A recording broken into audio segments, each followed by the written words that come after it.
Film की शुरुआत बॉबी नाम की लड़की से होती है। वह अपने बॉयफ्रेंड केओ को बहुत याद करती है क्योंकि केओ काफी समय से उससे नहीं मिल पाया है। उसने उसे फोन करने की कोशिश की, लेकिन जब उसने फोन नहीं उठाया तो उसने केओ को मैसेज किया। अचानक केओ वहां आता है और कुछ देर बाद बॉबी को सरप्राइज देता है। वह उसे शादी के लिए प्रपोज भी करता है और फिर बॉबी शादी के लिए हाँ कह देता है। इसके बाद वे दोनों किस करते हैं और अंतरंग होने लगते हैं। बाद में बॉबी उसके लिए शॉपिंग करने मॉल जाती है। इस बीच उसकी दोस्त पैटी उससे पूछती है कि क्या वह केओ के साथ अपनी बाकी की जिंदगी बिताने के लिए तैयार है। बॉबी उसे बताती है कि वह उससे प्यार करती है और हाँ कहती है वह केओ के साथ अपनी बाकी की जिंदगी बिताने के लिए तैयार है। यह सुनने के बाद पैटी कहती है कि उसे हर रात एक नया बॉयफ्रेंड चाहिए, क्योंकि वह सिर्फ एक आदमी के साथ अपनी जिंदगी बर्बाद नहीं कर सकती। यह पता चलता है कि बॉबी भी अपनी जवानी में काफी रोमांटिक थी और वह हर दिन नए बॉयफ्रेंड बनाती थी। हालांकि जब से केओ उसकी जिंदगी में आया है, वह पूरी तरह बदल गई है।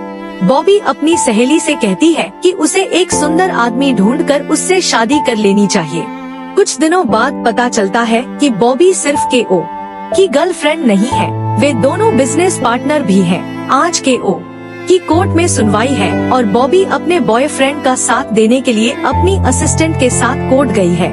बाद में जब वह अपने ऑफिस से बाहर निकली तो उसने कोर्ट के बाहर एक बाइक देखी और बाइक देखकर बॉबी को अपने पुराने दिन याद आ गए, जब उसे बाइक चलाना बहुत पसंद था। फिर बॉबी कोर्ट के अंदर आती है। इस बीच केओ अभी कोर्ट नहीं पहुंचा था, जिसकी वजह से बॉबी काफी तनाव में था। जज मार्को भी कोर्ट में आ गए। जज को देखते ही बॉबी का दिल जोरों से धड़कने लगा, क्योंकि जज आकर्षक और हैंडसम आदमी था। केओ भी वहां आ गए और उनकी सुनवाई शुरू हो गई। आरोप है कि केओ की कंपनी गोल्ड नाम की दूसरी कंपनी के साथ धोखाधड़ी कर रही है और इसीलिए कंपनी को कोर्ट से नोटिस मिला। इसके बाद केओ अपने बचाव में कोर्ट के सामने कुछ सबूत पेश करता है और उसे देखने के बाद जज को पता चलता है कि केओ की कंपनी ने धोखाधड़ी नहीं की है, इसलिए जज उसकी कंपनी को बरी कर देते हैं। जिसके बाद केओ बॉबी को गले लगा लेता है। ठीक उसी समय बॉबी जज को प्यार भरी नजरों से देखती है। कुछ देर बाद को अपने बिजनेस के लिए दूसरे शहर जाना पड़ता है, इसलिए वह बॉबी को अलविदा कहता है और दूसरे शहर के लिए निकल जाता है। उस रात बाद में बॉबी की बैचलर पार्टी होने वाली थी और इसीलिए उसने अपनी असिस्टेंट टियागो को भी पार्टी में बुलाया था, जो उसकी सबसे अच्छी दोस्त भी थी। हालांकि टियागो पार्टी में आने से मना कर देती है, जबकि बॉबी अपनी नई जिंदगी शुरू करने वाली होती है और वह अपनी सारी पुरानी यादें और रिश्ते मिटाना चाहती थी। इसलिए वह अपनी पुरानी बाइक बेच देती है, जिससे उसे बहुत लगाव था। उसके बाद हमने बैचलर पार्टी देखी, जिसमें सिर्फ लड़कियां ही मौजूद थी। फिर वहाँ एक लड़का आया और उनके सामने नाचने लगा। वह कपड़े उतारने लगा। उसी समय सभी लड़कियां मस्ती कर रही थी। पार्टी का मजा लेने के बाद सभी लड़कियों ने बॉबी को बैचलर पार्टी के तोहफे दिए। एक उपहार ने उसका दिल तोड़ दिया। उपहार में उसे केओ की कुछ तस्वीरें मिली, जब वह किसी दूसरी लड़की के साथ अंतरंग हो रहा था। उसके बाद बॉबी खुद को वॉशरूम में बंद कर लेती है और इस वजह से उसकी दोस्त पैटी परेशान हो जाती है। तभी टियागो भी वहां आ जाता है और उसे समझाता है कि उसे बाहर आ जाना चाहिए। उसके बाद बॉबी बाथरूम से बाहर आ जाती है। हालांकि अब बॉबी केओ से बदला लेने का फैसला करती है, क्योंकि वह गुस्से में थी। वह अपने दोस्तों को केओ के ऑफिस में लेकर जाती है ताकि केओ जिस लड़की को देख रहा था उसके बारे में और जान सके, जबकि दरवाजे पर मौजूद सुरक्षा गार्ड उन तीनों को अंदर जाने नहीं दे रहा था। फिर तीनों गार्ड को समझाती है कि बॉबी की शादी उसके बॉस से हुई है, इसलिए बॉबी अपने बॉस के लिए कुछ सरप्राइज लेकर आया है, जिसे वे अंदर जाकर उसके ऑफिस में रख सकते हैं। तब सुरक्षा गार्ड उन्हें अंदर जाने की इजाजत देता है। हालांकि वह सुरक्षा गार्ड भी उनके साथ जाने लगता है। फिर पैटी सुरक्षा गार्ड को बहकाती है। उस सुरक्षा गार्ड को दूसरे कमरे में ले जाती है और उसके साथ अंतरंग होने लगती है। दूसरी तरफ वह केओ के ऑफिस में तलाशी लेने लगती है। फिर उसे ऑफिस की फाइलों में उस लड़की के बारे में सब कुछ पता चल जाता है। बॉबी को पता चलता है कि वह लड़की केओ के साथ 2 साल से रिलेशनशिप में है। यह जानने के बाद बॉबी को बहुत गुस्सा आता है और वह ऑफिस में सब कुछ तोड़ना शुरू कर देती है। हालांकि उसी समय चीजों के टूटने की आवाज सुनकर गार्ड को शक होने लगता है। पैटी किसी तरह उसे व्यस्त रख रही थी। फिर थोड़ी देर बाद चारों अपने कमरों से बाहर आते हैं और गार्ड को अलविदा कहते हैं। उसके बाद वे तीनों कार में बैठने आते हैं। फिर बॉबी केओ से बदला लेने के लिए खुश होती है। इसके अलावा अगले ही पल वह परेशान हो जाती है क्योंकि केओ ने उसके साथ जो किया वह गलत था। उसके बाद कई दिन बीत गए और बॉबी रोती रही क्योंकि वह केओ को भूल नहीं पा रही थी। फिर एक दिन पैटी उसके घर आती है और उसकी हालत देखकर उसे नया मेकओवर देने के लिए ले जाती है और वह नया मेकओवर बॉबी पर काफी सेक्सी लग रहा था। और इसके साथ ही बॉबी ने केओ के साथ अपनी व्यावसायिक साझेदारी खत्म करने का फैसला किया।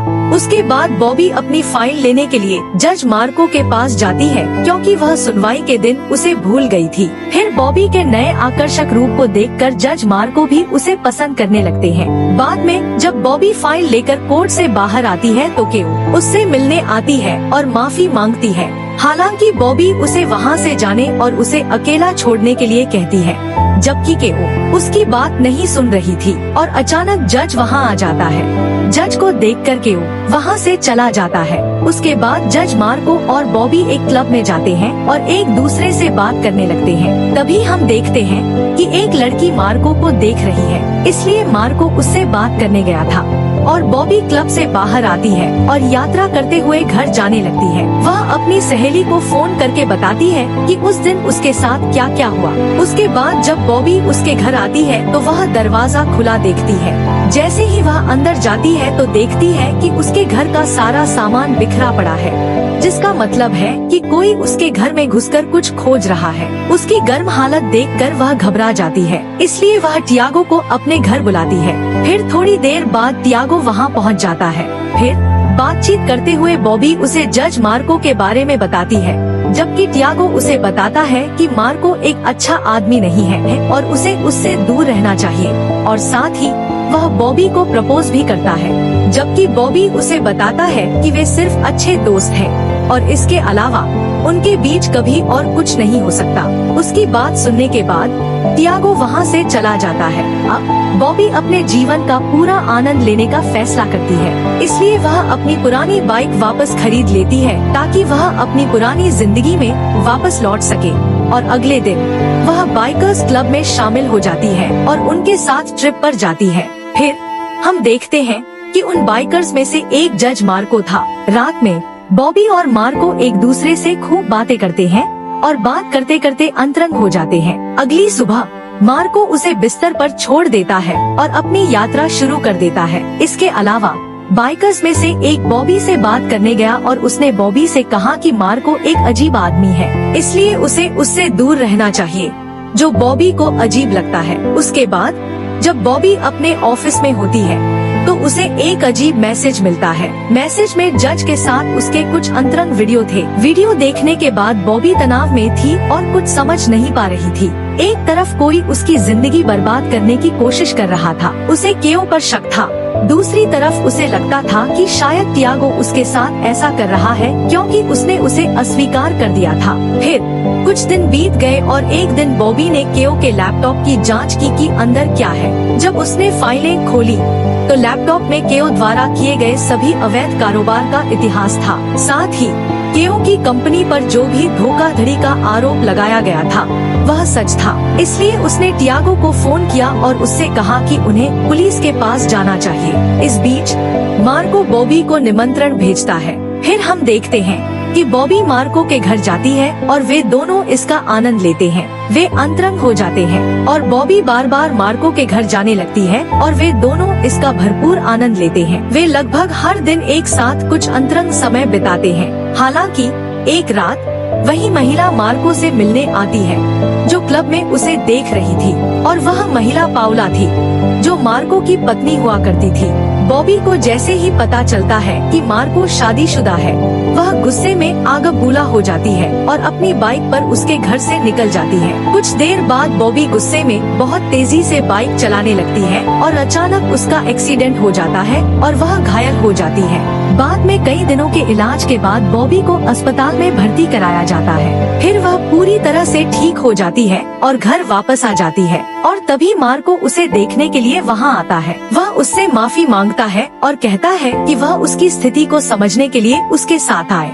फिर वे दोनों अस्पताल जाते हैं, जहां बॉबी को पता चलता है कि मार्को की 4 साल की बेटी है जिसे कोई बीमारी है। जब पाउला गर्भवती थी तो उसे हर तरह की दवाइयां दी जाती थी और दवाओं की वजह से उसकी बेटी बीमारी के साथ पैदा हुई। यही वजह थी कि मार्को पाउला के साथ नहीं रह सकता था। फिर उसकी बात सुनकर बॉबी को थोड़ा अच्छा लगता है। कुछ देर बाद मार्को सीसीटीवी देखकर उस आदमी के बारे में पता लगाने की कोशिश कर रहा था जिसने बॉबी की बाइक को टक्कर मारी थी। कुछ देर बाद मार्को ने अपने असिस्टेंट से कुछ मांगा ताकि वह अपने आसपास के लोगों पर नजर रख सके। बॉबी ने बताया कि हम केओ को देखते हैं जिसे किसी ने बुरी तरह पीटा है और ठीक उसी समय टियागो उसके साथ थी और यह पता चला कि टियागो इस समय एक गिरोह के साथ मिलकर सारे अवैध कारोबार कर रहा था। जब से बॉबी ने केओ का लैपटॉप चुराया है, गिरोह के सदस्य टियागो और केओ की तलाश कर रहे हैं ताकि वे उनसे अपने पैसे ले सकें। इस बीच खुद को सभी यातनाओं से बचाने के लिए टियागो किसी भी तरह से बॉबी को मारना चाहता था। हालांकि मार्को ने उनकी सारी बातचीत सुन ली क्योंकि मार्को बॉबी के सभी दोस्तों पर नजर रख रहा था। मार्को बार बार बॉबी को कॉल कर रहा था जबकि बॉबी का फोन साइलेंट मोड पर था और वह केओ के बारे में शिकायत दर्ज कराने के लिए टियागो के साथ पुलिस स्टेशन जा रही थी। अचानक टियागो उसे उसकी कार से अगवा कर लेता है और अपने साथ ले जाता है। इस बीच बॉबी की लाइव लोकेशन हमेशा एक ऐप के जरिए पैटी के पास थी और यही वजह है मार्को पैटी से बॉबी की लोकेशन लेता है और उनका पीछा करना शुरू कर देता है। दूसरी ओर टियागो बॉबी के साथ एक अंधेरे जंगल में जाता है जहां केओ एक गड्ढा खोद रहा है। वे बॉबी को मारने और उसे गड्ढे में दफनाने जा रहे थे। इस बीच टियागो केओ से कहता है कि उसे बॉबी को मारना है। हालांकि केओ बॉबी को नहीं मार सकता क्योंकि वह अभी भी उससे प्यार करता है। इसके अलावा टियागो उस पर गुस्सा हो जाता है और वह उससे बंदूक ले लेता है और बही की जगह उसे गोली मार देता है। और जब वह बॉबी को मारना शुरू करने वाला होता है तो मार्को आता है और टियागो से लड़ने लगता है। लड़ाई के दौरान मार्को को गोली लग जाती है और वह घायल हो जाता है। उसके बाद टियागो बॉबी को गोली मारने ही वाला होता है कि मार्को का सहायक आता है और उसे पीछे से गोली मार देता है। बाद में अंत में मार्को पूरी तरह से स्वस्थ हो जाता है और बॉबी और मार्को की शादी हो जाती है और वे एक खुशहाल जीवन जी रहे हैं। इसके साथ ही फिल्म यहीं समाप्त होती है। देखने के लिए धन्यवाद। सब्सक्राइब करना न भूलें। अपना ख्याल रखें।